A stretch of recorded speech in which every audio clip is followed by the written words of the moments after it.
On today's episode of the Fumblerooski podcast, we're going to be ranking our top 5 running backs heading into the 2026 season, as well as a preview of the NFC North. In other news, Chris Johnson, unfortunately, announces he's been diagnosed with ALS. And a look at the Terrion Arnold situation, some Brendan Sorsby talk, as well as some gambling. And Geno Smith had an amazing Father's Day. All this and more. This is the Fumblerooski podcast. It may not have always showed it in the stat sheet, but you can see him making throws when he needs to make the throws. Back-to-back games where he has 3 touchdowns. Someone's got to get that 6 or 7 spot. He's an elite wide receiver as a rookie. Truly a lose-lose scenario for both sides.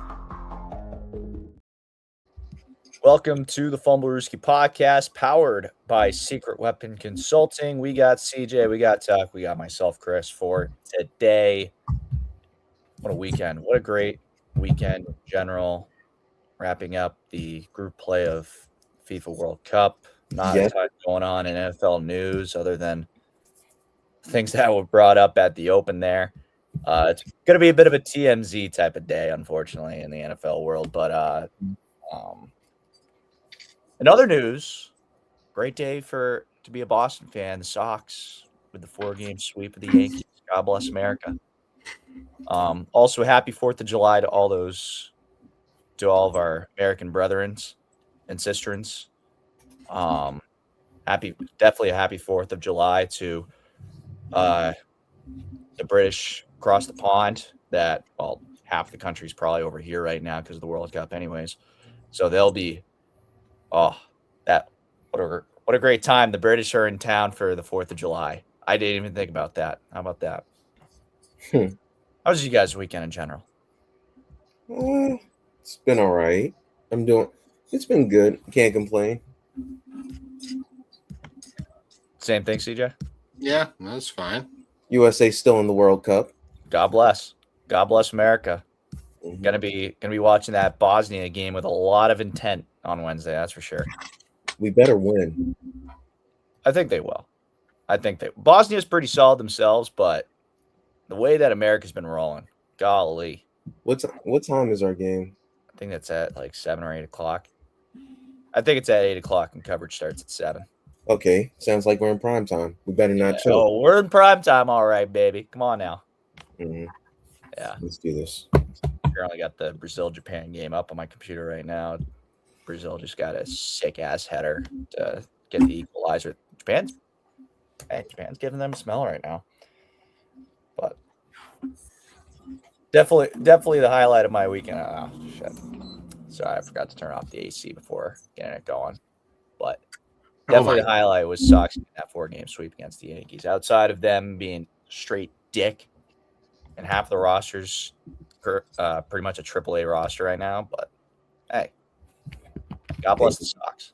The Orioles ain't much better, let me tell you. Hey, man. They got a better record than the Sox right now, so.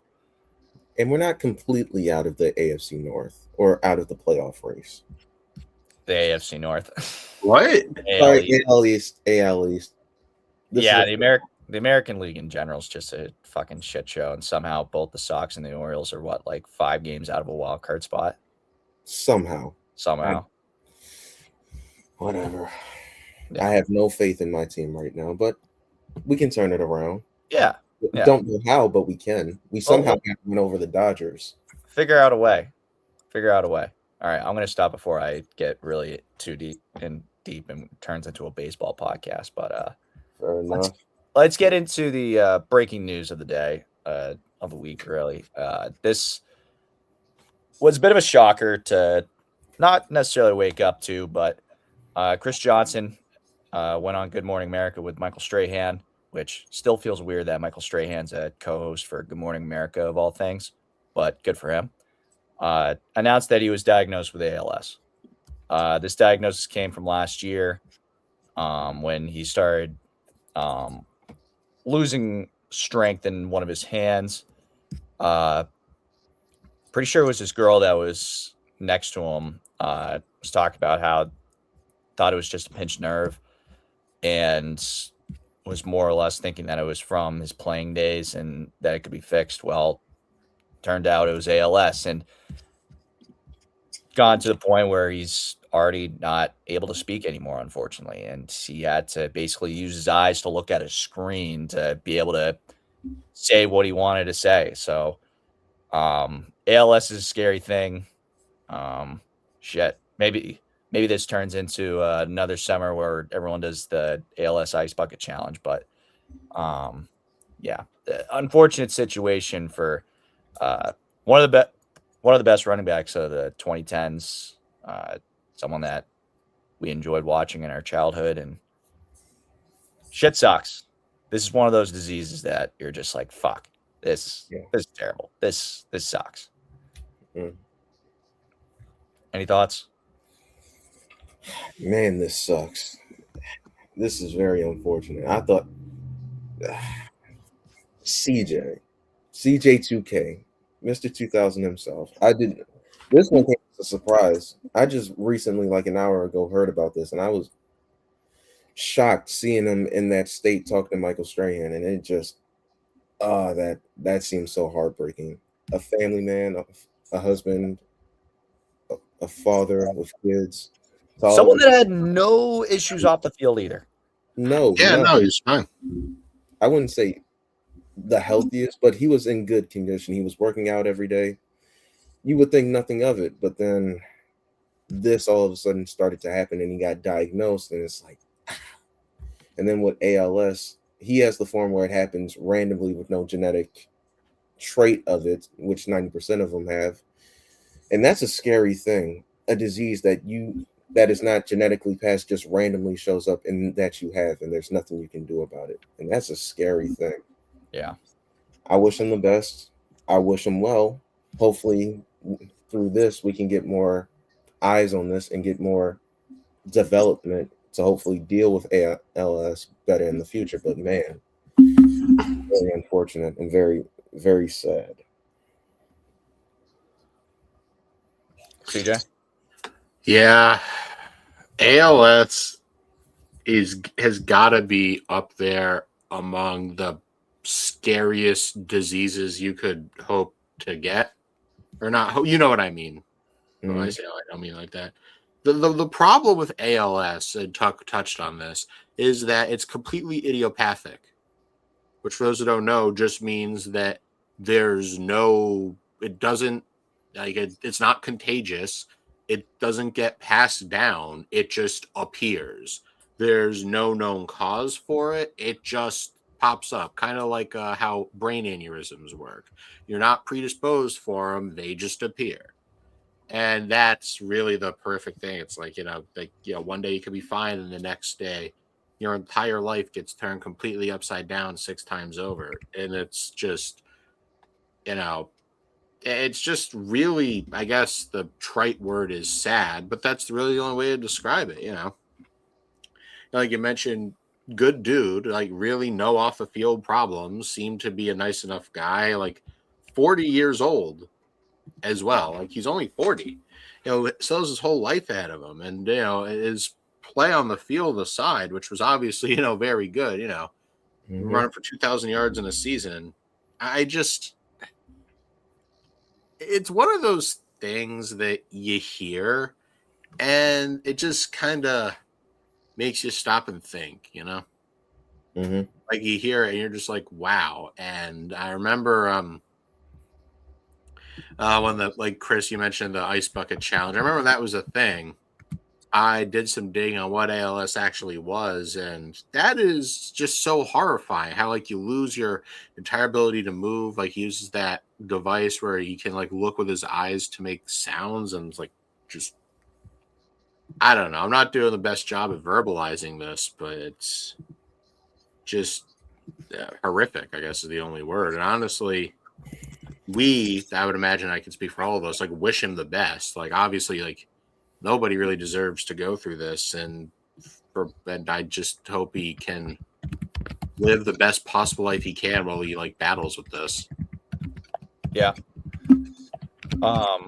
Yeah, I think it's not no one really knows the actual effects of ALS to its fullest degree unless you really live with it, I guess. It's bad. everyone knows that it's Lou Gehrig's disease too, and like Lou Gehrig, when he was diagnosed, he was still playing baseball, and he pretty much almost finished out the entirety of his career. It was 1939 when he decided to retire, and he had a record a record of most consecutive games played. Everyone knows of Cal Ripken Jr. if they're in the baseball world, or follow baseball. Cal Ripken Jr. has the unbreakable record of most consecutive games played that was held by Lou Gehrig, and the only reason why it broke was because he retired because he had ALS. And well, he never played again, retired that same year, 1939, at the age of 36. They held a Lou Gehrig Appreciation Day on the 4th of July, actually. So we're almost getting to that anniversary of it. And then he unfortunately ended up dying 2 years later in 1941. Hopefully, Chris Johnson, hopefully he holds a better fate in that and is able to still hold a somewhat long and fruitful life after this. But just unfortunate. All the prayers to CJ2K and his family. And like I said, hopefully it's a long and fruitful life after that. After this interview. Terrion Arnold. All right. This is a weird one. This is a weird one. So Terrion Arnold got arrested essentially for holding 3 men in their late teens at gunpoint, battering them and pistol whipping them, and robbed them in their Tampa apartment after Terrion Arnold basically accused them of robbing him in his home. This whole thing today got announced. He's being held at a $1 million bond with conditions, and those conditions are he's not allowed to contact the 6 co-defendants or the witnesses in the case. He must surrender his passport within 48 hours, and he was ordered confined to his residence in Tallahassee, Florida, except for when he's playing, training, and traveling with the Lions, court-related appearances, or legal appointments. So right now, he's still allowed to play football for the Detroit Lions. And in the last week, some of his teammates, including the St. Brown brothers, shown their support. The whole thing's weird. Arnold thinking that he was in his right to essentially take matters into his own hands, which I don't know. I guess I don't have a problem with taking matters into your own hands, but Jesus Christ, like this is a whole nother level of taking matters into your own hands. Like, geez, holy moly.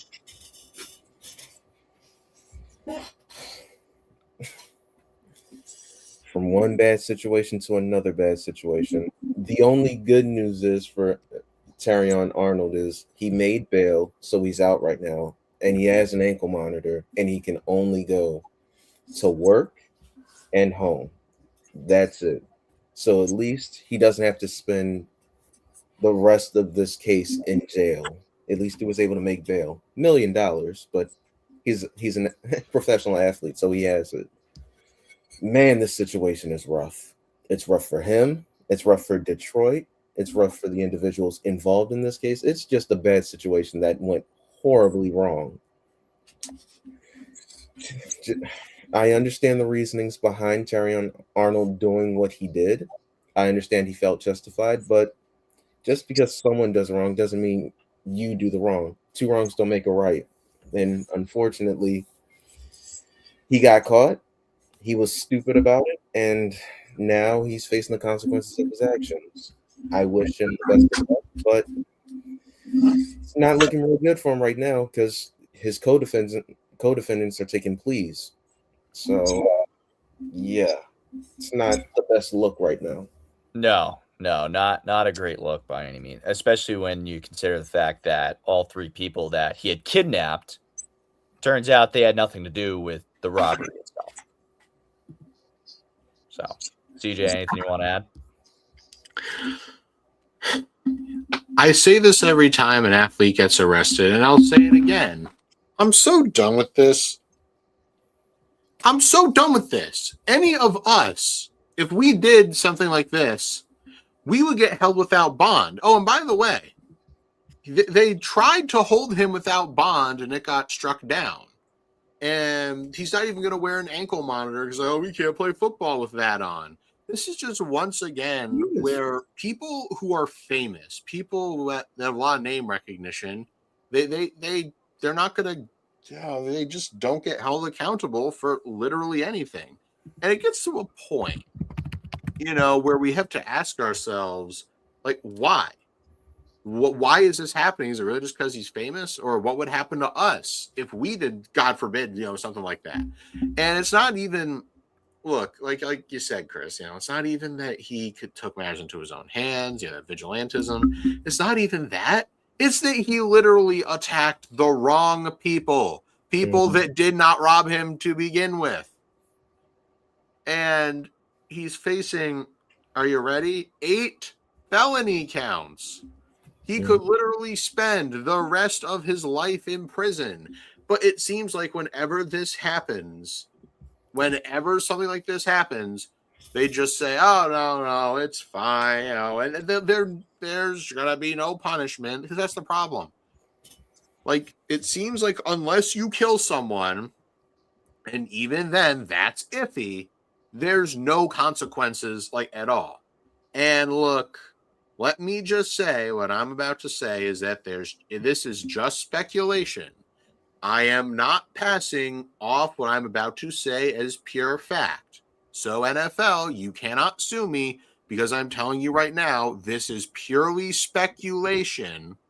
I would not be shocked if the NFL has like a slush fund that they use for bribes.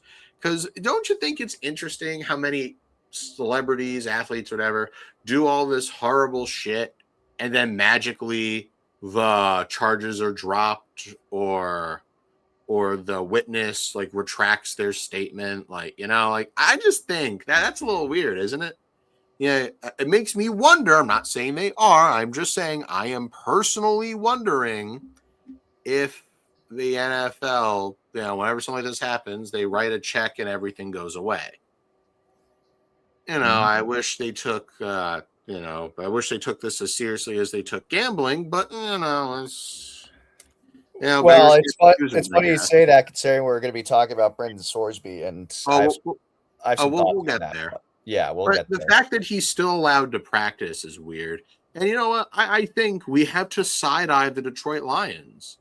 Why do you want this dude on your team? And look, innocent until proven guilty. And that's true. It's a big part of the country, and that's what we are. But I would also argue that when everybody else is taking plea deals, my point is, if you take a plea deal, that's the equivalent of telling on yourself. Okay, I did it, and I'm trying to minimize the punishment. Yeah. And I just, in my gut, like deep down in my heart, I don't think anything's going to happen. All the charges are magically going to get dropped. I will be shocked if he gets any sort of legal punishment. I will genuinely be surprised. He probably has to be on probation, like severe probation. Oh, yeah, no. He would. So he is. So the state asked the judge to require Arnold to wear a GPS tracking device, which we had stated. But his attorney argued that he would not be able to play football with such device. Oh, tough. Hold on. I'm sorry. That's tough. Hold on. Judge Sabella said that Arnold will have a paparazzi monitor. So shit like if he's late for practice, ESPN's letting them know. And if he violates the conditions of his bond, he's going to be found. Yeah. He might as well just sleep at the damn facility at this point. Yeah. Hold on, wait. Depending on how long this trial goes, what happens if he has away games? I think they would have to rule on that. I feel like that still constitutes under like what a part of the bonds, right? Like it's work, but at the same time, I'm not sure they're allowing him to travel there. I think he can only it says here, Andy was ordered confined to his residence in Tallahassee, Florida, except for when he's playing, training, and traveling with the Lions. Okay, so that means he has to have a separate house in Detroit. Yeah, which I would assume he does. Yes, Yeah. he would have to. At the very least, an apartment. Mhm. But at bare minimum, like, why? I'm just saying, why? Like, what? Literally, if this happened to any of us, we're getting an ankle monitor or being confined to our houses. And the judge say, oh, I don't want to interfere with his ability to earn a living. Do you know what if this was any of us and we said to the judge, oh, but we can't go to work, the judge would look at us and say, well, that's tough, isn't it? Like, that's just how the cookie crumbles. Sorry. Once just again, don't this have is to just go someone over. who's famous, like getting special treatment. And honestly, if the facts play out the way that they look like they are, once again, I'm not saying, so I'm not legally liable, that if what he did or what we think he did turns out to be true, then no, he lock him up and throw away the key. Nope, no rehabilitation, no nothing. Like, you kidnapped, attacked, and robbed people that didn't even wrong you. No. No, I'm sorry. And you have all this bullshit about, oh, you don't judge people by their worst moments. You don't. Oh, but what if it was someone you knew? It's like, well, no one I know would do something that stupid. Mhm. And I always hate that, how people that support him literally will say, like, oh, you can't judge someone by like their worst moment. Like, really? What if their worst moment is that? Yeah, that's a bit of that's a little different, isn't it? I'm so done. And honestly, every time I think something's going to happen, the legal system reminds me that when you're famous, nothing ever happens. For example, look at James Pierce Jr. on the Falcons. Oh, yeah, all that just magically went away, too. That didn't magically go away. I think there's still a problem with that, but My point what is, was he's his not name? facing felony charges, which he should be facing. He should be, but the girl At just most, he's stepped probably have away. to pay a fine, and that's it. Yeah. Sticky situation. We love Mhm. sticky situations. Geno Smith's found himself in a pretty sticky situation as well. I saw this video like the day after Father's Day, and I don't know how I didn't bring it up in last week's episode. Did you guys see the video? I saw Oh, parts I of it. saw the video. Yeah. I saw parts of it, and it did not sound like a happy Father's Day. Let me tell you. No, not at all. But once Basically, remember, yeah, basically Geno Smith's baby mama came up to his house and basically was just talking about how basically how Geno Smith's a shit father and this and that, and how he beats her and other stuff as well. According to this ESPN article from last week, he was investigated for an incident in which a woman accused him of battery last Tuesday morning in Davie, Florida. And one day after this was one day after indicating the matter was closed, officers were summoned to Smith's home Sunday afternoon after a woman claiming to be his ex-girlfriend called 911 and said she was assaulted by him, which is from that video. yeah, Which, by the way, not to jump further, but it seems like she's just there for a fucking bag. She doesn't give a fuck. Mhm. So posted a video of a dispute with Smith saying on camera that he ran outside and attacked me, which was in the video. I'm not saying that we saw Smith attacking her, but about to say. We didn't. yeah, I was about to say it's a little fuzzy what actually was really going on outside of her walking into the house, telling her to go fuck himself, and then running away. Then she went back too to yell at him. Yes. That For too. me, that's the part that doesn't make sense. She's like, "Oh, he hit me," and I can prove it didn't happen. If he hit you and he's that much bigger and stronger than you, why are you still there? And then she runs away, screaming, "Oh my God, he hit me!" Right? And you could see like she's live streaming it, like she runs away. Yeah. And then she goes back. Yeah. And she fucking walks back, and it gets to a point where it's like, no, I'm sorry. I'm officially calling BS. You know, Yeah. or at least that's my perspective. Once again, not the truth. You can't sue me. I'm just saying, why do you, if you're in danger, why did you run away screaming, "Oh my God, he hit me," which he allegedly did not, which didn't seem like that because she wouldn't have said if she did. Then she goes back. This is the equivalent of like flopping in the NBA or Major League Soccer. That's what it is. It's a verbal flop where it's like, "Oh my God, he hit me," runs away and then goes back. Like, and that's what all the comments online were saying too. Like if you pull up Instagram and you see the JPA report, everyone's just like, okay, so she is apparently in danger, so she runs away screaming, and then she walks back just to yell at him. Well, he clearly didn't do anything if you were really scared. Yeah. I saw the video on TikTok, and the comments in that TikTok were pretty much the same thing as well. Like the woman just seems like she's just looking for a bag, which unfortunately for a lot of these athletes happens a lot too. Not saying that like Gino was probably entrapped by this woman with this kid, which by the way, the caption of the video is what kind of just sets me off, like just puts me in the wrong way, because it's like the caption in the video is "beat my ass" because he hates taking care of his special needs kid and can't be left alone with him because he'd rather watch Sex Online and play Call of Duty. That's like now we're getting Personal. at the end of the day, the special needs kid, if the kid does have special needs, which I mean, if we're going by the caption, the kid does. At the end of the day, the kid's the real victim. It will always be the kid. Yeah. That will be always be the unfortunate thing in this whole thing. Mm-hmm. And I guess to wrap up, in my opinion, we always see all the time about how men aren't stepping up to the plate to take care of these their kids that they have and whatnot, and this and that. Like, and stop trying. Uh-huh. You're trying so hard for them to step up. Yeah, obviously the man should, in a sense, fucking man up and do a job, but at the same time, fucking just let it be. You're gonna save your kid a lot more heartache at that point. Mm-hmm.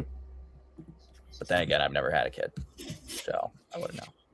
Fair enough. All right, last real storyline we're gonna get into before we get into our top 5 running backs and preview of NFC North. Brendan Sorsby. I'm surprised we went this long without talking about Brendan Sorsby on the show. This has been a story for the last month. Mainly, all right, I'll rephrase. The reason we never talked about it because it was a college football centered story. We don't really deal with the college football stuff unless obviously it's draft time. And this was mainly a college football story. And if you haven't been following this story, it's been the biggest story in college football pretty much this summer. And it's been him gambling on games in which his team is playing. And basically, I don't know if it also went into his Texas Tech days, but this is mainly surrounding him at Indiana, where he was betting on games that Indiana was playing in while he was on the team, not playing in the games. And basically the reason that was given was that he wanted to be more in tune with the game or some shit. I forget what the reasoning was. Silly fucking reasoning. And a court basically in Texas was like, hey, he can still play ball. And that, like, this has been the overarching story of college sports, is that these schools, these individuals, these teams are basically backdooring the NCAA time after time to go to the court, the federal court or the state court, and basically say, yeah, this NCAA rule is bullshit. Do whatever the fuck you want. And the NCAA is kind of like, all right, whatever. They're not doing anything about it. Now they are starting to try to get some legislation across on their own end to try to figure this out, which, by the way, they came out with legislation that said that all athletes will have 5 years to play, no red shirt, no nothing, 5 years, and that's it. Yep. That was a new rule that came out, which terrible timing for my girlfriend's cousin because he plays baseball for UMass Lowell, and he just missed that cutoff for the extra COVID year, and he just ended his college baseball career this year, just missing that new piece of legislation. Unfortunate stuff for him, but so in response, essentially in response, what follows suit is that Texas Tech announces they're going to suspend Brendan Sorsby for the first 2 games of the season. And then it basically comes out that there's a chance Brendan Sorsby is just not going to play ball at all. So this whole thing is really for nothing. And that he has a problem. And then it turns into obviously what we just talked about, everyone discussing how the NCAA is fucked. Teams in the SEC or the Big 12, I should say, are saying that they're not going to schedule games with Tech, or debating not scheduling games with Tech just because of this whole thing. And now it looks like Brendan Sorsby's not even going to play college ball again in general, regardless of the ruling. Tried going to the draft, and the NFL was like, or not the actual NFL draft. He tried going into the supplemental draft, and the NFL basically said, "All right, no more supplemental draft. We're not doing a supplemental draft this year. This guy ruined it for everyone else." They didn't explicitly say that, obviously, but you know why they didn't have a supplemental draft this year? It was because Brendan Sorsby was going to be in there, and the NFL said, "Fuck you. If you're not going to do anything about this guy, we're going to make sure he doesn't do shit." And now the CFL just came out and said they're not allowing Brendan Sorsby to play ball with them either. Talk about wheeling and dealing, am I right?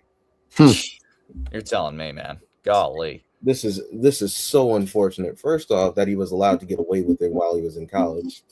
Second off, that no one did anything about it while he was in college. Third of all, now that this has happened, it's just so unfortunate that this is how it pans out. And the worst part, I don't think any NFL football team is going to get him right now, because they have to trust him to do right by the team. And if you're gambling, they don't, and it seems like it's a problem. I'm not sure they can trust you with a franchise. And being the quarterback, you have to be able, the GMs, the owners have to be able to trust you with the franchise and the direction it is going. And if you can't handle that due to other issues off the field, like gambling, it's very unfortunate. And since college didn't do anything about it, the NFL is like, he is not our problem, and we're not dealing with it. And so Brendan Sorsby, who does have a problem, hopefully he gets the help he needs. But unfortunately, he screwed over his college career and his NFL career, because he was supposed to come out next year, and he was supposed to be a really high draft pick because he was that good. But Really high. Not like I was about to say, I'm pretty sure he was about to be on like year 7 or 8 of college football. Let's not get too crazy here. He was going to be a draft pick. I'm not saying first round is what I'm getting at. He was supposed to be a draft pick coming out next year. If you ask Dan Orlovsky, he's supposed to be a lot. But that's neither here nor there. But he's a talented prospect, year 6 or 7. But the point is, he was supposed to come out next year, and now he can't even. Damn you. But he won't come out. He can't come out next year. He has to come out now, and the whole process is all messed up. So, unfortunate situation for everyone, both college, Brendan Sorsby, and the NFL. It is what it is. Now, let me just say, first of all, for those of you who are listening and not watching, Chris did the 6-7 gesture when Tuck said, "Oh, it was there for 6 or 7 years." Chris, you are a foreign agent, and the State Department should smite you, but they won't. All right. But for Brendan Sorsby, it's a bad situation, but we can all admit it. Let's be real. He brought it on himself. Totally. Beyond a shadow of a doubt, he did. We can all agree on this. And let me just say, all right, just stay with me, kids. the issue of his gambling is a lot worse than you may believe. Because, like, oh, he plays bets on football games. That's not very good. He plays football. Oh, no. He had to check himself into a rehab facility because it's not that he was placing bets on games, that he had a gambling addiction. When you're somebody like, like Calvin Ridley or perhaps Shohei Ohtani, if you want to cross sports, although that Ohtani wasn't ever Or proven. Terry Rozier or Chauncey Billups. Yeah, well, that's a different thing. Oh, yeah, well, true. This isn't like, haha, I'm going to game the system. I'm going to make extra money and jeopardize the integrity. No. This is not that. This is an addiction, meaning I can't stop. I have a compulsive need to gamble. This is what I do now. You know, like, that's obviously the difference. I think we can all agree there. Which means that, like, it's not like he's actively trying to do wrong or trying to scam. It's literally that he can't stop. Or maybe he did, he got out of rehab. Maybe he's good now. But just addiction in general is just horrific. Like, Chris, when you and I were talking about Alden Smith, it's like that, where you don't want to take a chance on a player that has those problems. Or, like, I'm not knocking him, but Josh Gordon, in the words of Stephen A. Smith, could not stay off the weed. And this guy genuinely had all the tools and traits to, in my opinion, be a Hall of Famer, caliber talent player if he couldn't. And once again, we say it all the time, your best ability is your availability. And if you're going to find yourself suspended, especially in the NFL, which takes gambling very seriously, more seriously than, of course, actual crime, but that's neither here nor there. But, they take that very seriously. And you saw players, Calvin Ridley, get suspended for like a year. Mm-hmm. So that's obviously not going to work. Like, you don't want to take that risk. So they slammed the door on him as far as the supplemental draft goes. And even more, and honestly, let's be real. Like, Chris, I want to touch on that again. I think you're right where he said he ruined it for everyone else. That wasn't the NFL just randomly deciding it won't be. That was no, you are not allowed in. Get out. And there were teams that were doing their homework on him. And I do honestly think that there's a shot he might have been taken. I really do. Because there were, and you saw the reports, there were many teams that were giving him at least a cursory look, which I think is more than the NFL wanted. And the CFL, they said, oh, don't come up here, because Canada. And it's like, no. We're going to keep our poutine and our maple syrup to ourselves. You stay south of our border. And that's what happened. That's what they said. I was there. No, I'm joking. But for Sorsby, I just hope he's fine. He's gotten over his addiction. I would imagine he's made some sort of NIL money. He could definitely parlay that into a successful future. Even though he brought it on himself and I was being harsh, I want him to be okay. I sincerely do. As long as he's clean, he can start anew, but you gotta work for that. That's hard. Yeah. Regardless, he's going to learn how to sell insurance, buddy. Ha! Nah, yeah, I'll echo CJ's statement, though. Glad he got the help that he needs. It's unfortunate that he did this. I mean, when you bet he made bets that total upward of $90,000, including 40 wagers on Indiana football when he played there. Oh. Which, like, that was the other thing. These weren't like, we're not talking about like he was placing $1,000 bets. He was placing like $5 bets for the most part on a lot of these games from what I read. We're not in like Pete Rose territory where that was some fuck shit.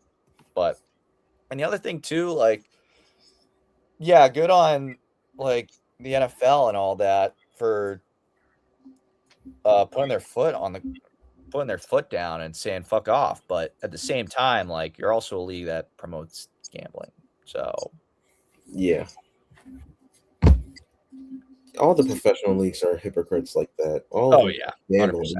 Mm-hmm. I mean, they just love to show us what the lines look like and whatnot. How can you not bet it? I mean, the NBA not just suspended. They just got rid of 2 NBA players for gambling, and I don't know, Malik Beasley. Yeah, Malik Beasley just got bopped today. Yeah. Who's the other one? Scary Terry Rozier. Terry Rozier, and then Chauncey Billups. Chauncey Billups. That was more a mob-related thing, I think. Yeah. Jonte Porter got popped too. Yep, that was ridiculous. Yeah.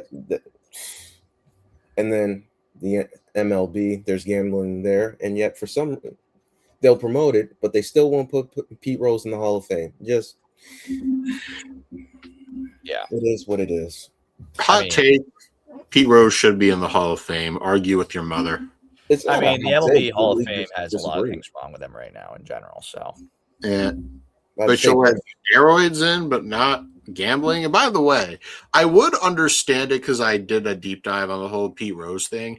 If he was betting on himself to like lose and was actively throwing games, that's one thing. But he's betting on himself to win, which you play to win anyway. So literally nothing changed.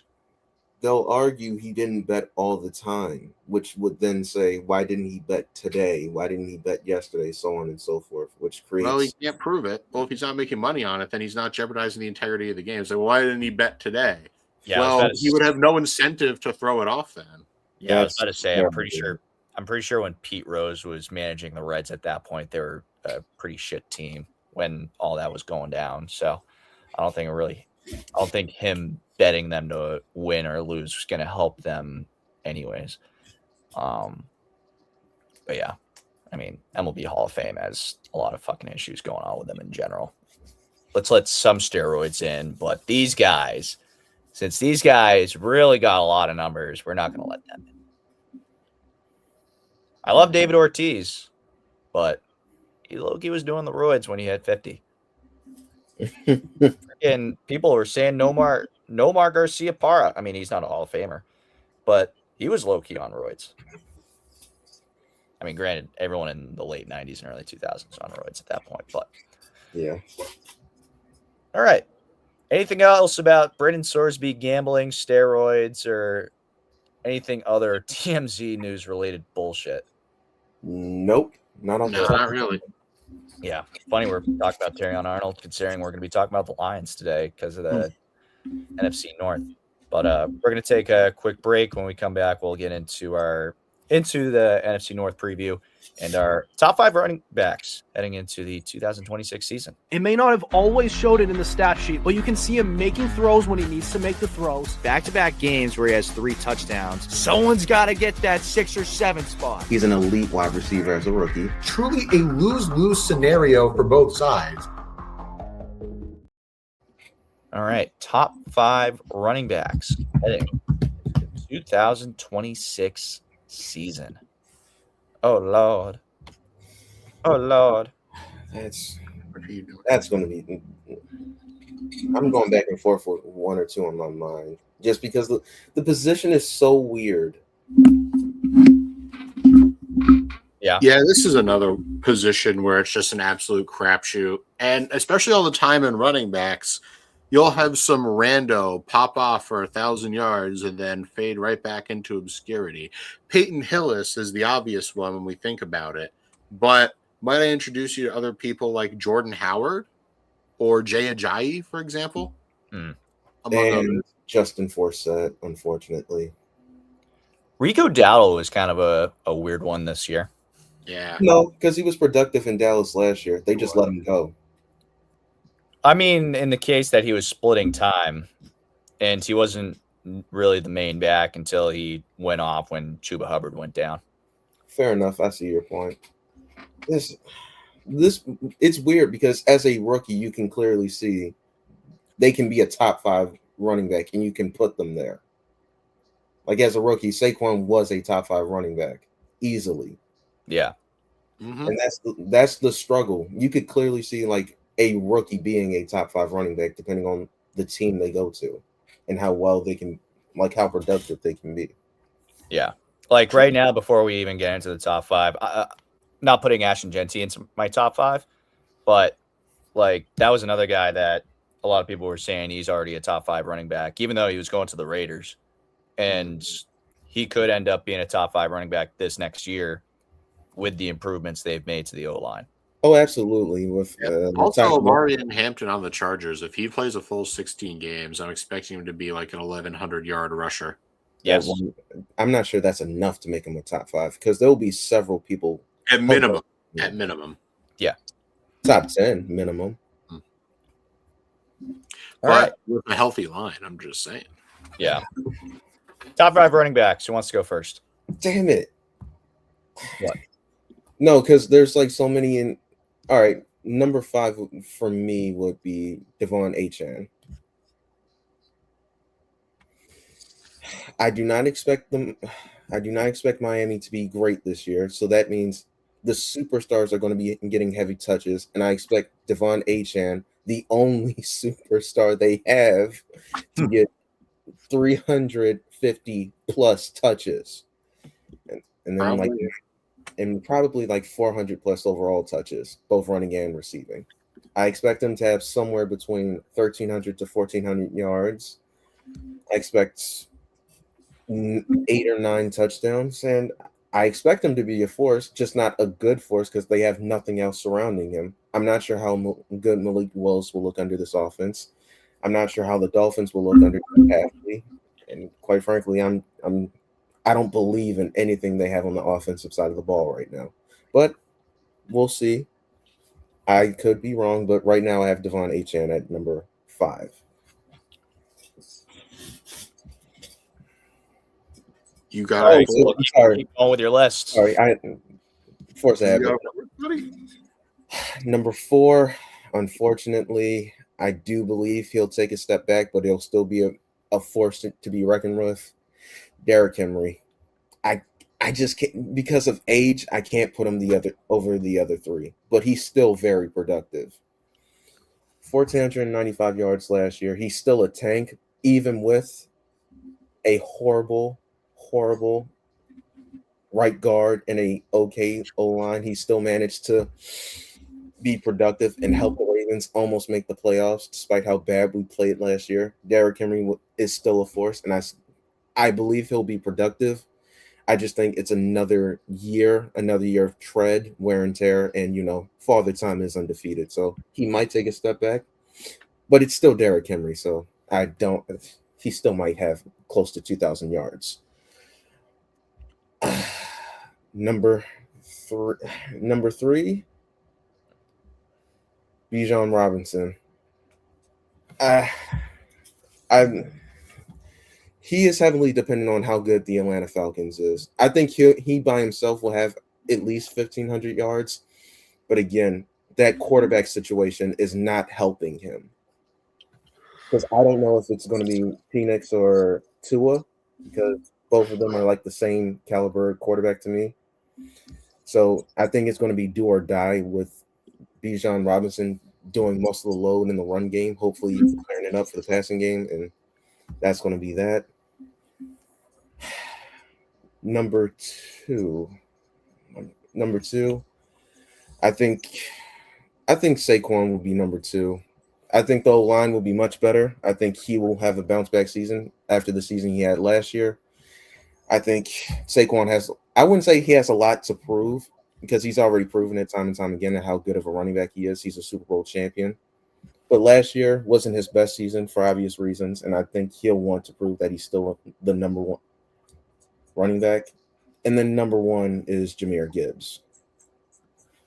I think his ability to not only run the ball, catch the ball, and his speed when he gets to the second level is ridiculous. And I think I know he's a touchdown machine, so I know he'll have double-digit touchdowns. And all around, I think the success, the quarterback, the situation he finds himself in, the offensive side, the defensive side, I think his team has the most potential to generate great touches, great looks for him, and long runs. So I think he'll probably be the most productive running back. I'm not sure if he'll be the best, but the most productive, and I think he'll look the best. So I have him number 1. Nice. CJ, you want to give your top 5, or you want me to go? I can go. All right. My fellow Americans, the way I see it, there are 7 people, running backs as they are known, who could be in the top 5. I truly believe outside of the top 3, you can put them any which way. I would And even the top 3, you can put them any which way. So low if there's key. 2 that Low key. I Sorry to had cut you in off. there, What? that's whatever. Sorry to cut you off, but low key, I would even go more than 7.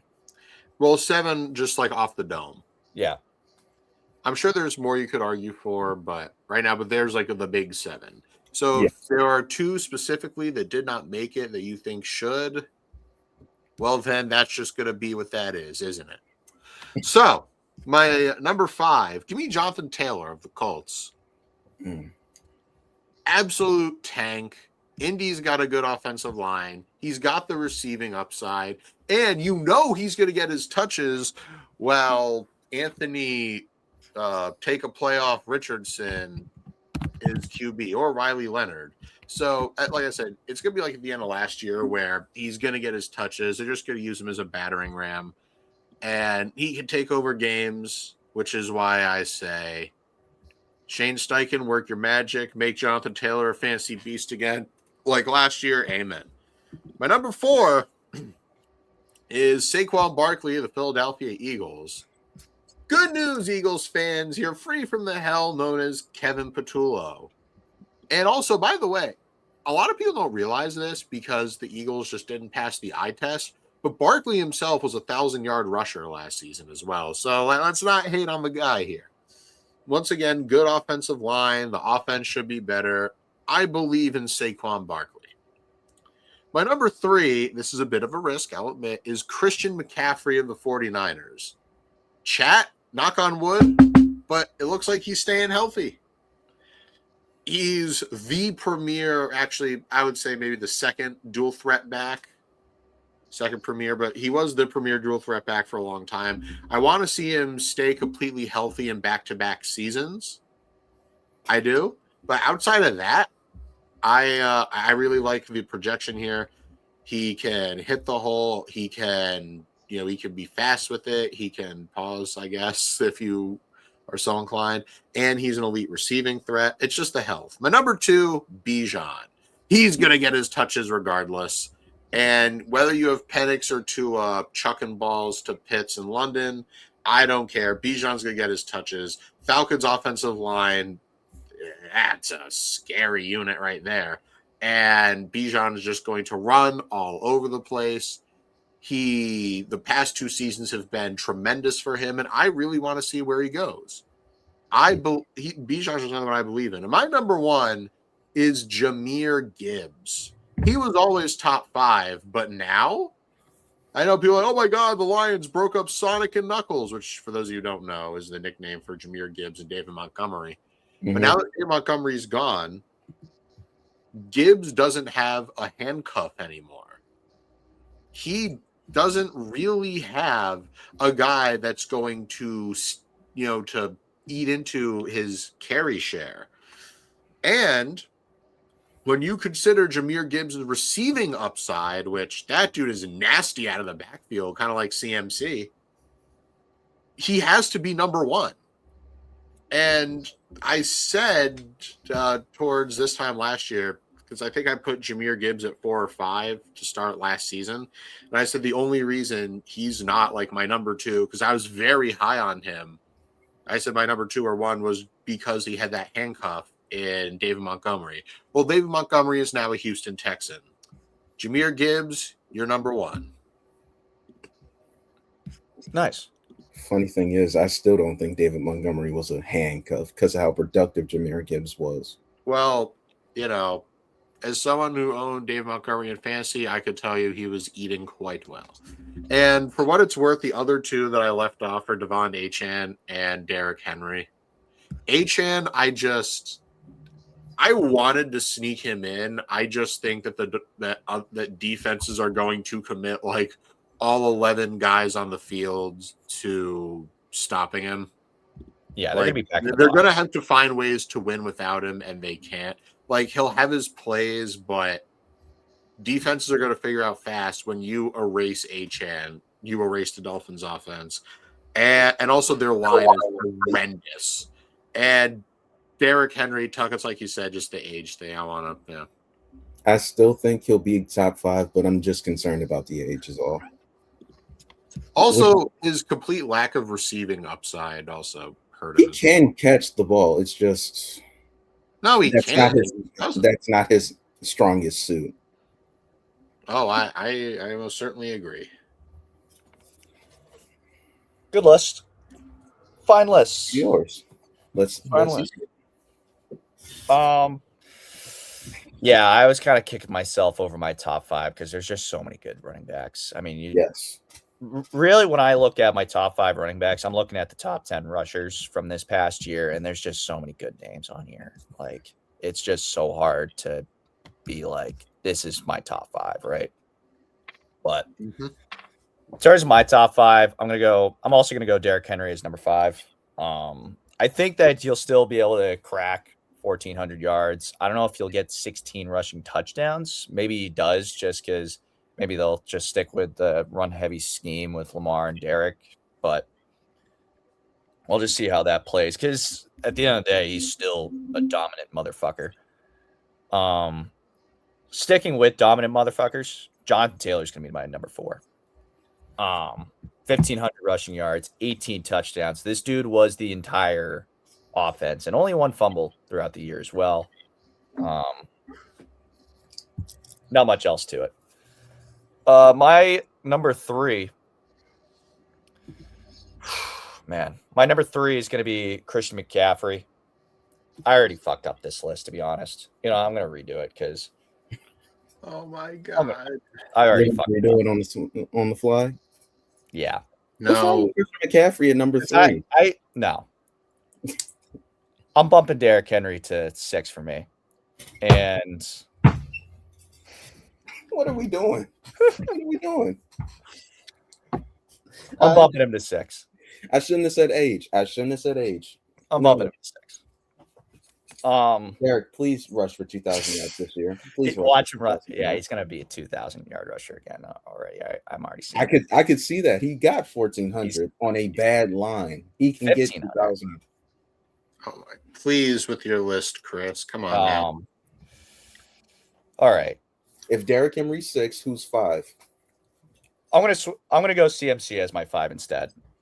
But I think with this case, it's a matter of. I think for CMC, it's also an 8 because now he has also hit 30. Granted, he's one of 2 players in the top 10 in terms of rushing yards that also had 2,000 total, and probably the sneakiest 100-yard receiving year that anyone will ever see. Now, granted, he also had 311 touches and averaged less than 4 yards per carry. So I'm kind of taking that into account. But, I mean, it seems like he might be over the injury bug, but Lord knows. Jonathan Taylor is my 4. Like I said, I'm going to keep it as that because don't know how that offense is going to run. He's definitely going to be the focal point once again, but can he get those same numbers? I don't know if he's cracking 18 touchdowns like he did last year, but we'll see how that plays. Number 3 for me. Is going to be Saquon. I love Saquon. I still think he's one of the best backs in the league, if not the best. This year was just a little weird for him. And honestly, when you really look at his stats, he's barely cracked 1,000 yards 3 times. Yeah, he got the 2,000-yard season in the year, and that was a fantastic year. Last year was weird with the O-line issues, but you even look at the days with the Giants, he was barely cracking 1,000 yards, and there was a lot of different things going on with the Giants at that point too. But I think he's still going to be able to put up a big year. My number 2 is Jahmyr Gibbs.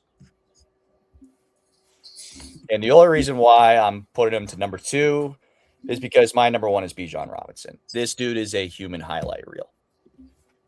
He is the other player in this top 10 rushers list that has cracked 2,000 total yards. He's a fucking animal. And yeah, you could say that there's going to be a lot of, as you guys mentioned, there's a lot of questions with how Atlanta's offense is going to run this year. But the fact that he's still able to crack 2,000 with how dysfunctional the quarterback position was and still is remarkable. So Bijan's my number one. Man, when we saw him play on Monday Night Football, he was something special. He was. Times. We saw what prime Bijan is going to look like in 2 years, if not right now.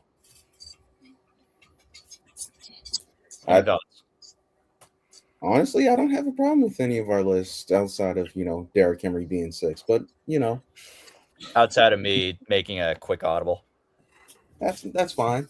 Derrick, you know what you need to do now. Yeah. Hey, look, I love Derrick Henry, so that wasn't me hating. I want to see that. Yeah, I still really like Derrick Henry. I like Derrick Henry jersey, so yeah. I wouldn't mind getting a Derrick Henry jersey. A Titans one. No. Actually, no. I'm saying no. I have a Titans one. It's okay.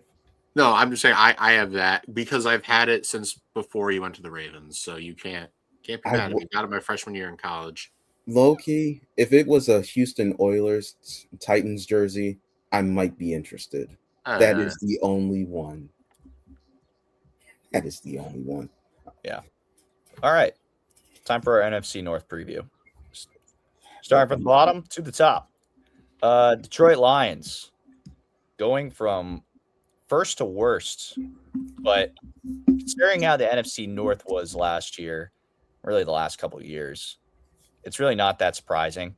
Yeah. Because the NFC North, in the best way possible, was a bit of a shit show. But like I said, in a great way because of how competitive it was. You had every single team above 500.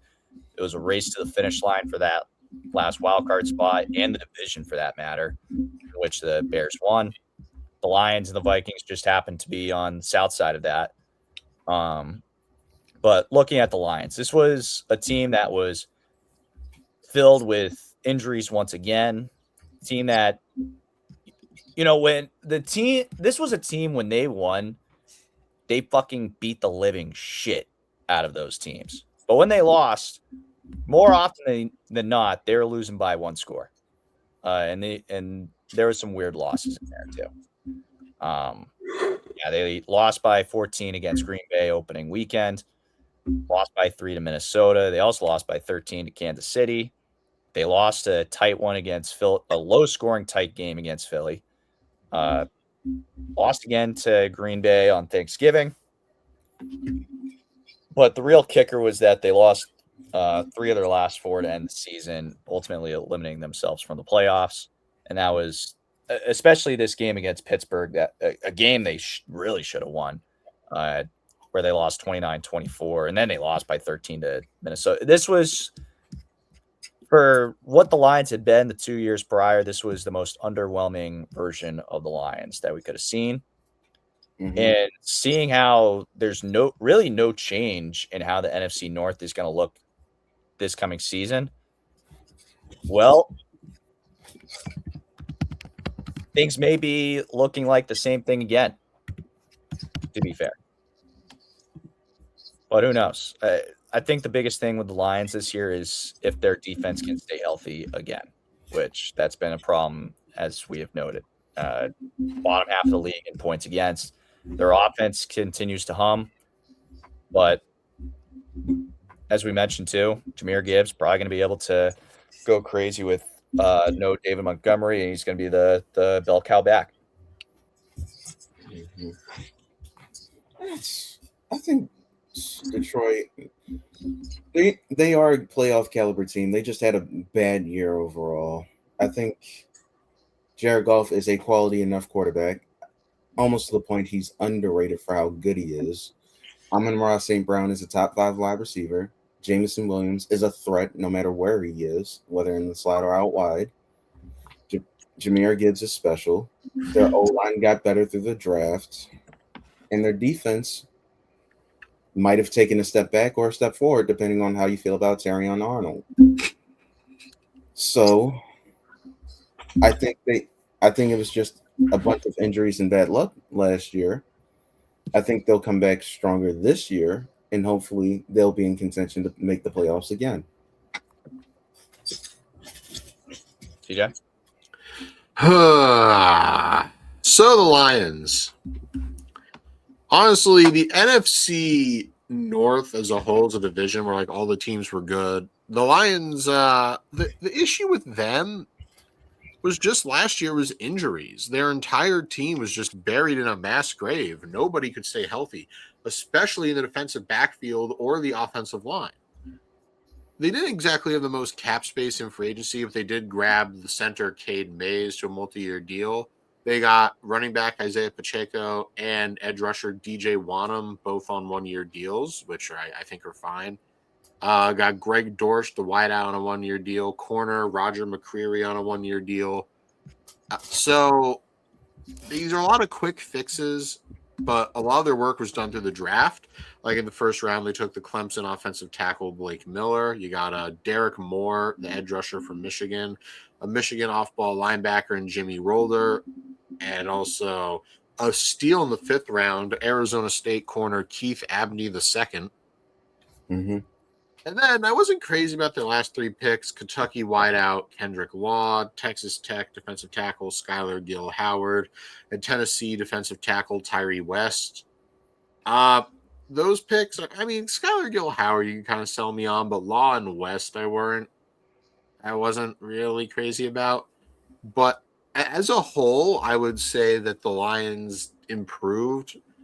And you guys broke down the rest of the roster, but for me, it's health. That's all it is. It comes down entirely to health. 100%. Yeah. It's been like this for the last few years now for the Lions, and that's one of the biggest reasons why they have fizzled out in the playoffs. Maybe not that first go-around against San Francisco, but definitely the 24 year where they lost to Washington in the first round. So, or second round, pardon. Predictions on the Lions, over under 9.5 wins. Over. I gotta go over. Over. I see them easily getting 11. They should get 11. They should. If healthy. Everybody's got to stay healthy. And like the fact, like they got to 9-8 for the shit they were going through. So if they can contain that, I mean, if they can contain it and get themselves in a spot like they were in the 24 season, that'd be prime for them. The Vikings. This was for how the Vikings season was. The fact they finished 9-8 is kind of a shock in their own right. They finished the season on a 5-game winning streak. Miracle. Ended up getting the 18th pick overall in the draft. Got Caleb Banks. Other than that, this was a team that was also kind of just riding high on defense. This was in terms of points against, it was a top 10 defense in the league, but their struggle was offense. They have the talent. They just didn't have the quarterback. And it was a cycle of quarterbacks from J.J. McCarthy to Carson Wentz literally on his last legs, to UNH Minnesota legend Max Brosmer. And now their big ticket item this year, Kyler Murray. Mm-hmm. So it was the same thing last year, and it's going to be the same thing this year. It's going to be quarterback play. And can Kyler Murray get the ball efficiently to Jettas, Addison? Now they got Jawan Jennings and Hawkinson. Run game's going to be a little interesting, in my opinion, because Aaron Jones, still have him. He's 31. Jordan Mason's the number 2. I'm curious to see how this ends up, how the run game looks. But I think that if Kyler Murray is able to perform well passing-wise, it should open up the run game pretty good.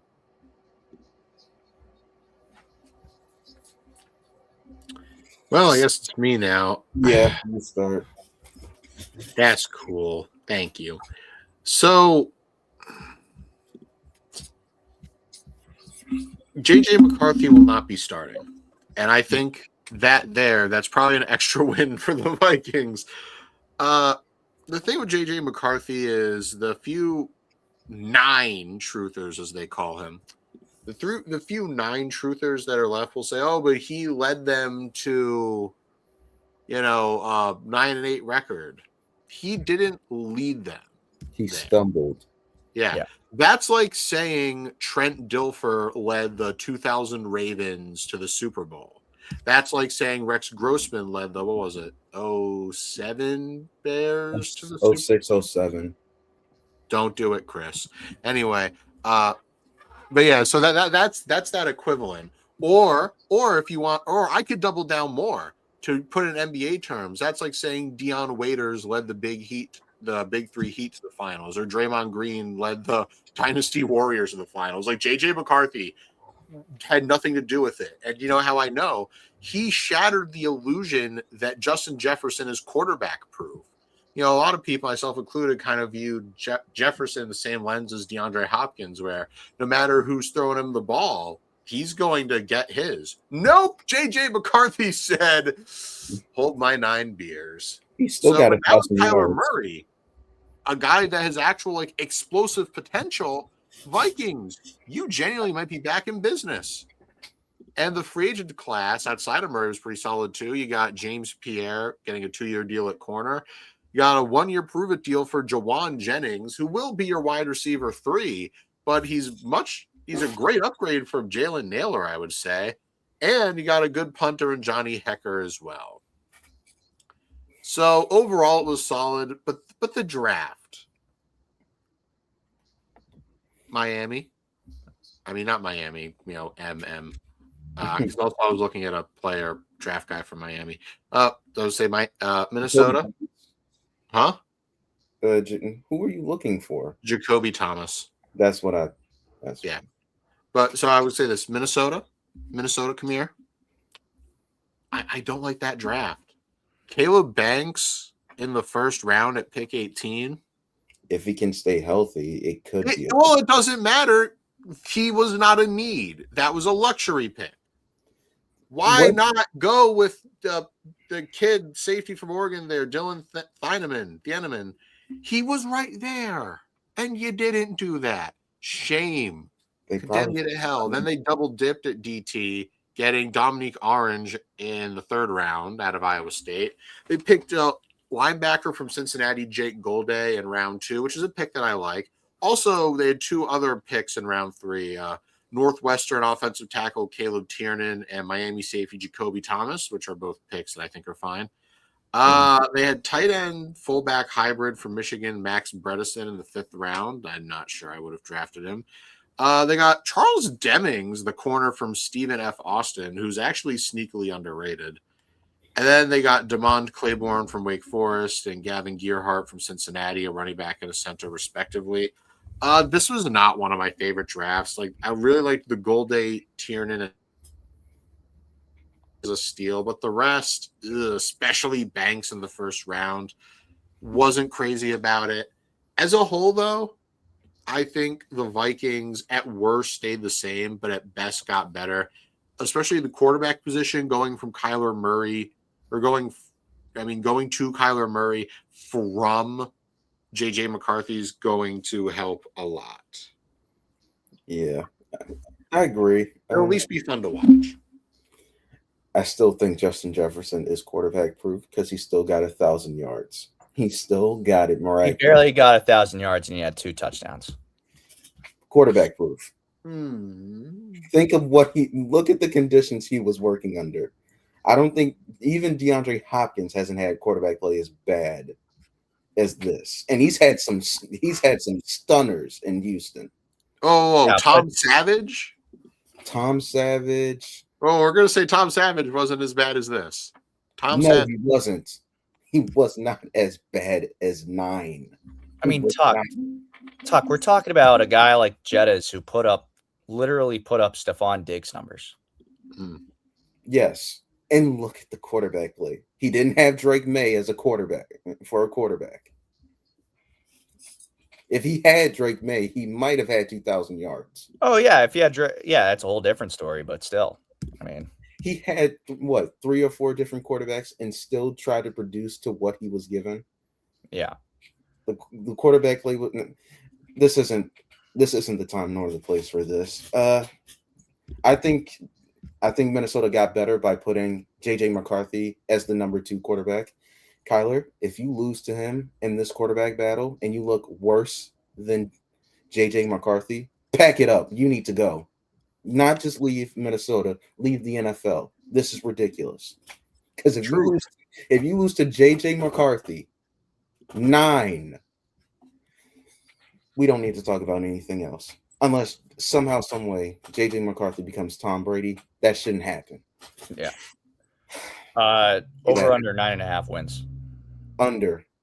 I think 8 wins. I just don't see them beating Chicago, Green Bay, and Detroit. They might split one of those teams, but I don't see them consistently getting 1 or 2 wins against them. Yeah, I think under in the sense that they're going to stay exactly where they were. I was thinking the same thing. Just staying right at 9 there. No pun intended. Yeah. Fair enough. I could see 8 or 9 wins, but I went safely and said under and went 8.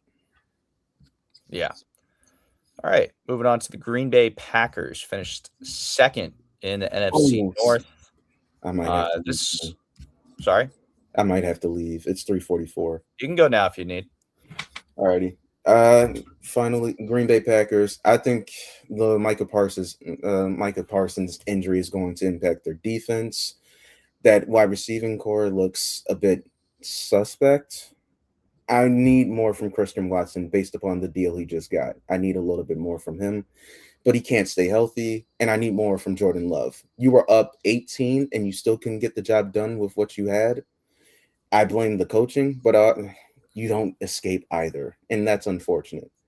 Chicago did not look great in that second half, but they still found a way to win. Jeez, I need the Packers to figure it out. I think they're a playoff team, but I think it's still going to be a struggle. I see 10 wins, 11-6. 11-6. Over under 11 wins for the Bears. Over. I see 13-4. All right. Tuck, you have a great day at work. You too. See you. See ya. All right. So the Green Bay Packers, back to them real quick. So did he not even log out? Oh, it doesn't seem it. Boom. I just removed him anyways. We're good. Green Bay Packers. So 9-7-1. They had their tie on the list there, and this was a Packers team that started out hot. They were considered one of the best teams in the league, probably a Super Bowl contender. But boy, did they fizzle. Lost 4 in a row, and they had some pretty bad losses in there as well. Obviously, the overtime thriller against the Bears where they blew that one, but they lost by 17 to Baltimore, and then they lost by 13 to Minnesota, clinching somehow clinching a wild card spot through it all. But yeah, the Micah Parsons going down was really the big killer that set Green Bay into a bit of a spiral, and they never recovered. And it was they were one and done in the playoffs. So now this year is going to be an interesting year because last year you already heard the rumblings of Matt Lafleur, and I have a feeling that the rumblings are going to end up continuing depending on how this season goes for them. Yeah, I'm more or less the same boat, frankly. Lafleur is just such a frustrating coach. I want more from him, I really do. Now, I don't know if it's a him thing, if it's a Jordan Love thing. Like, he's just so aggravating. And honestly, I can see a world where if they go one and done in the playoffs this year and they don't even win the division, then he can get fired. Yeah. Like, I'm telling you, I can envision that.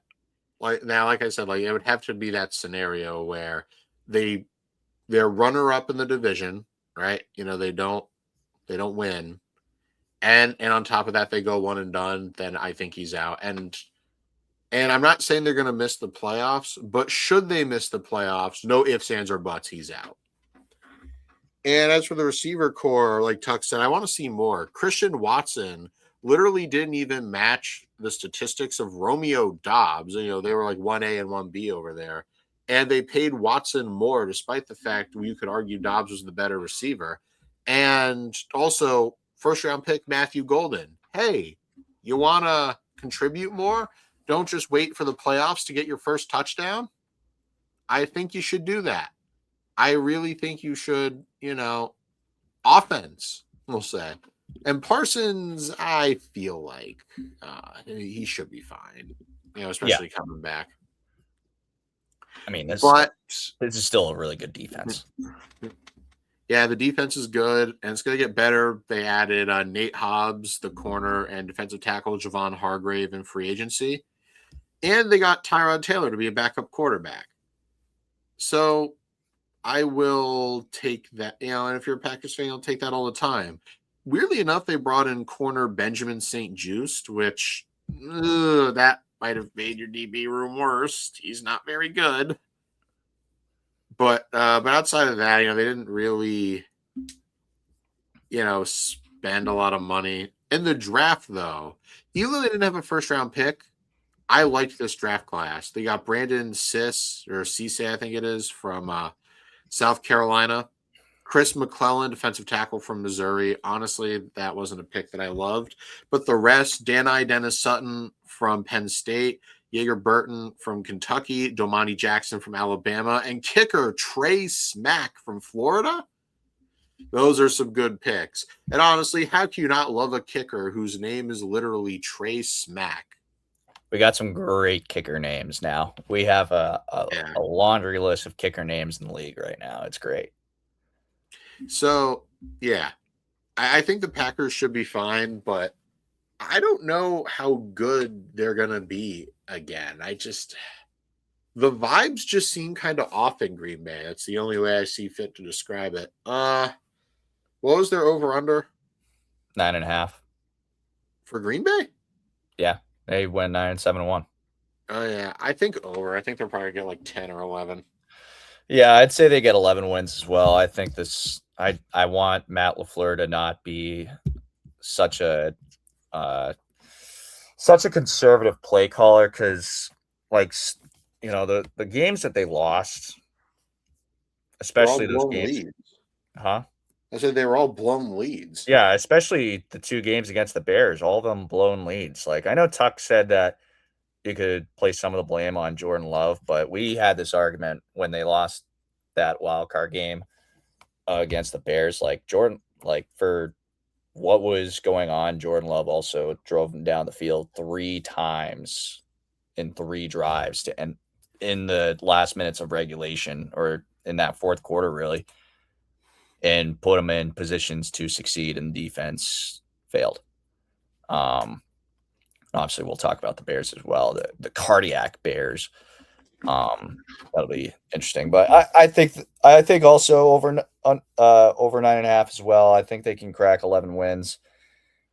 Before we get into the Bears, I definitely think that this division's really just going to come down to the Lions, the Bears, and the Packers, and who can stay healthy. That's really what it's going to come down to. Who can get on a big run late.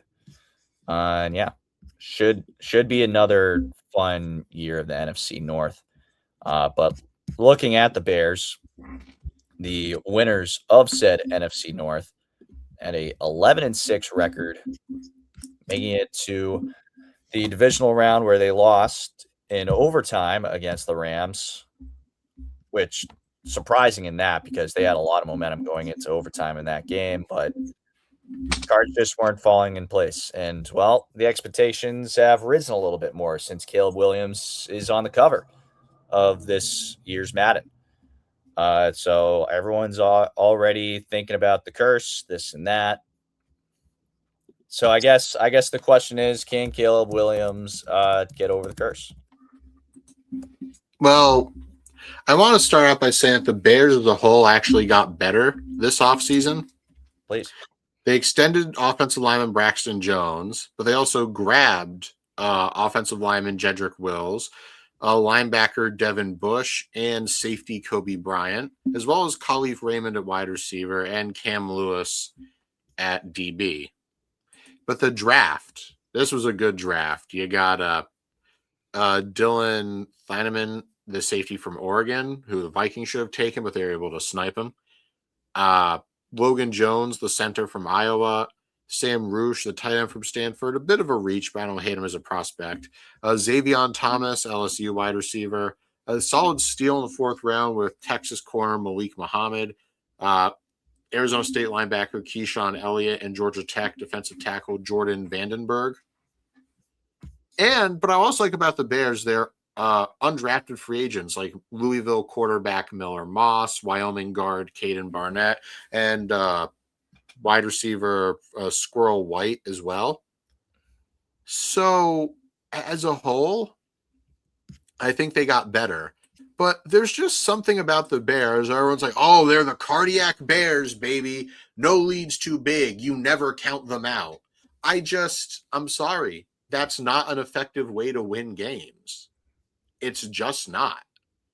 I mean, I know Caleb Williams, he's the Iceman. He's cold. He can pull miracles out of his ass. Well, what happened when, and I was arguing at the time, I said it wasn't really skill, it was more so luck. And I was proven right because straight up, their luck finally ran out. They lived by Caleb Williams, but they also died by him too. When they needed him most, he threw a duck, a complete duck, right to the defense. The safety could have fair caught that, like put his arm in the air and fair caught that ball. He played them out of that game. He got them back in, and then he made the game-killing interception. Or threw the game-killing interception. So, and now the Madden curse, I'm not going to lie, I think they're primed for a little bit of regression.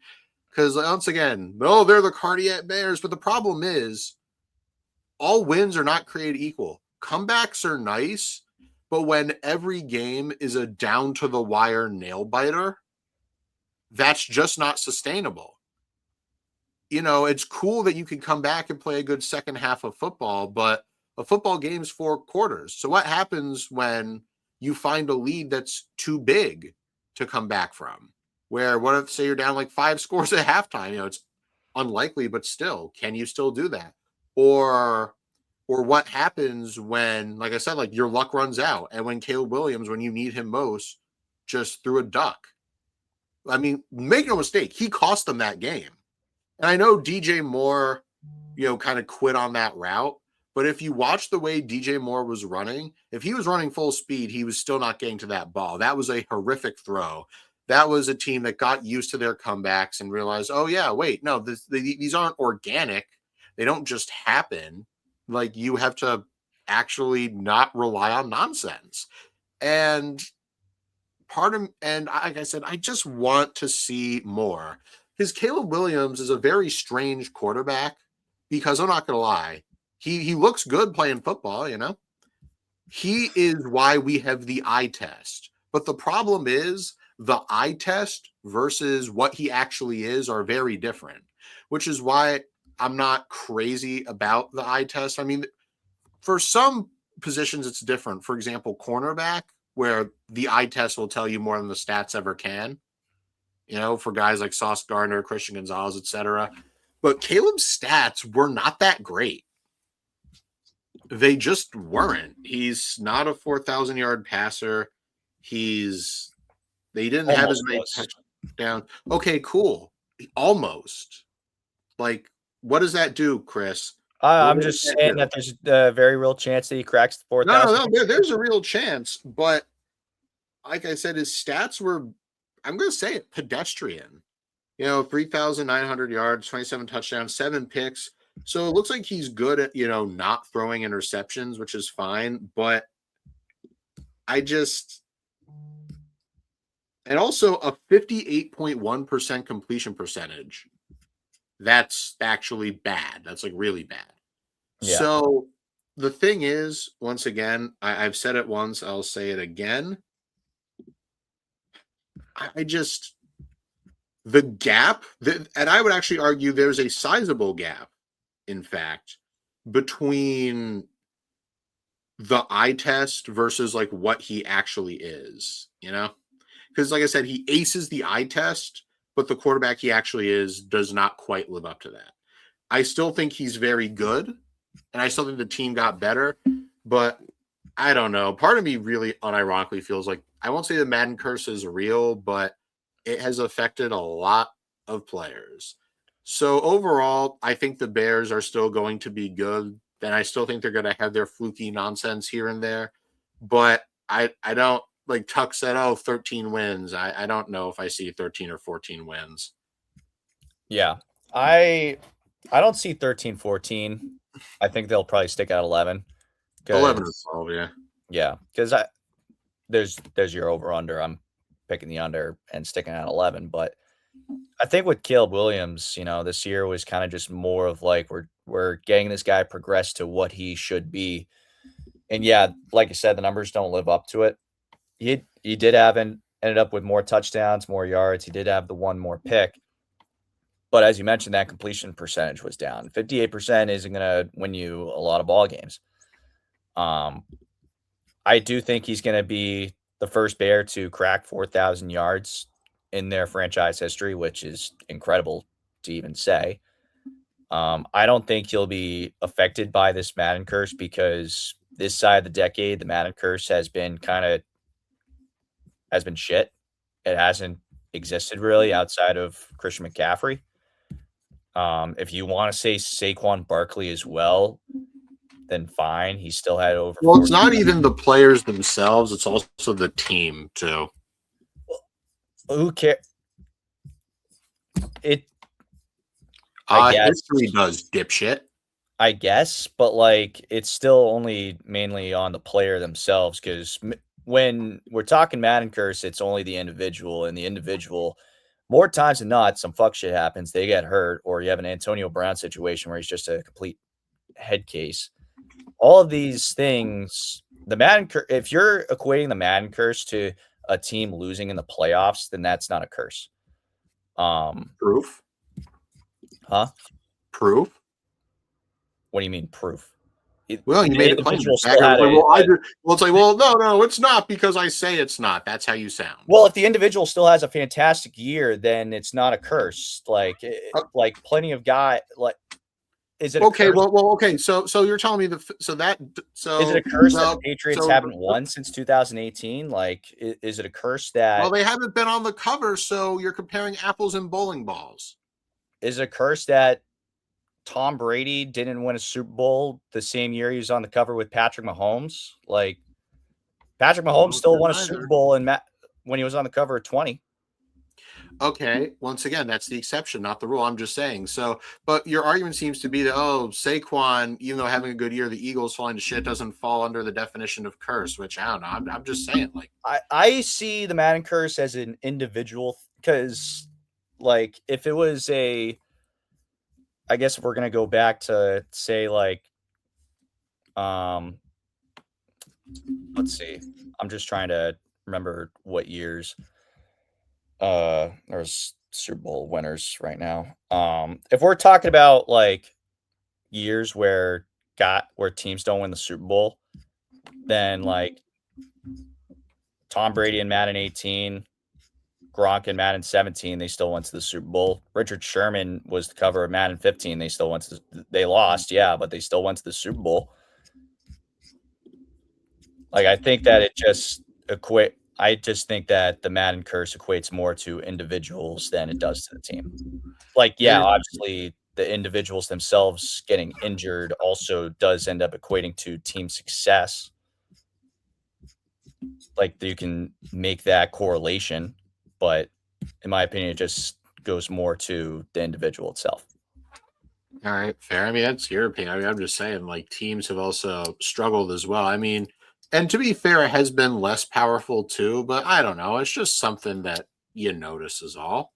Yeah, no, like I said, I do agree there's a correlation, but I don't think that Josh Allen throwing for 44 touchdowns and having 18 interceptions is a result of the Madden curse.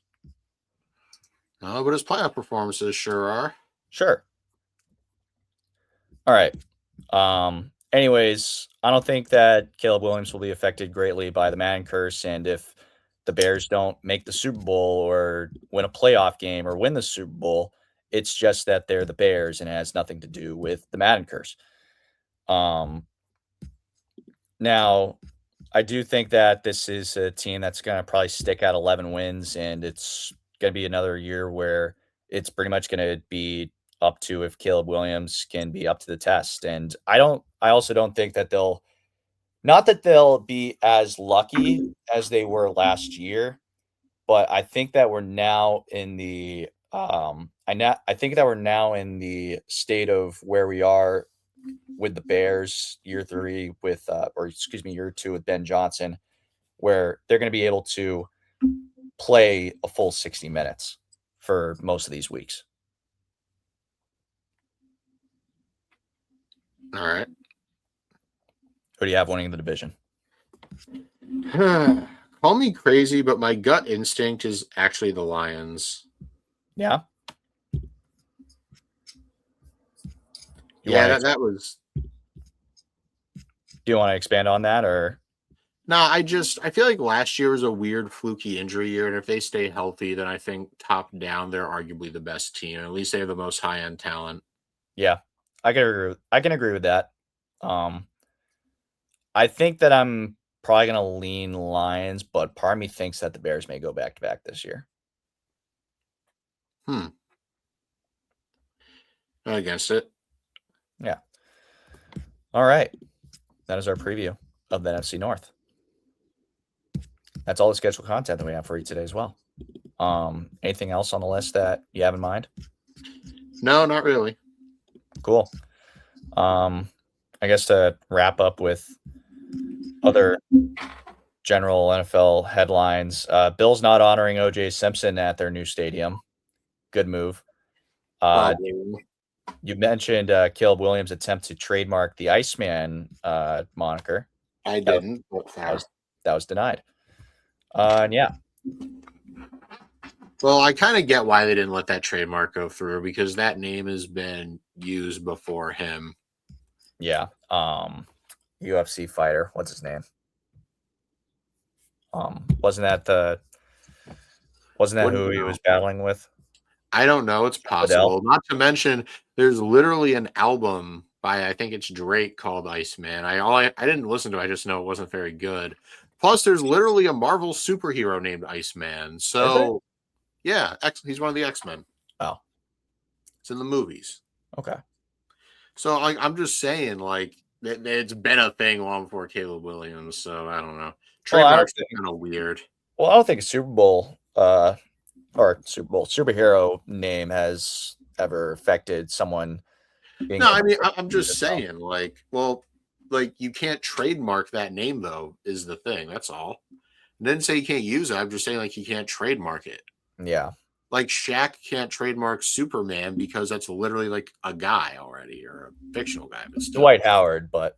or Dwight Howard. Well, Shaq actually had it first. Shaq had the tattoo and shit. So hey, you know what? Fair enough. Dwight Howard can't do that either. So, because it's, already, a thing that exists. Yeah. All right. Thank you for tuning in for another Tuesday episode of the Fumblerooski podcast. New episode coming out next week where we'll talk about the NFC South and our top 5 wide receivers. That should be a fun one, per usual. That'll be out at 8 a.m. next Tuesday. Be sure to subscribe to our YouTube channel, and we also have all our episodes available on all streaming platforms. Be sure to follow our Instagram, Fumblerooski_podcast. Keep up with the pod and the latest coverage on the NFL. Otherwise, we'll see you next Tuesday. Over and out.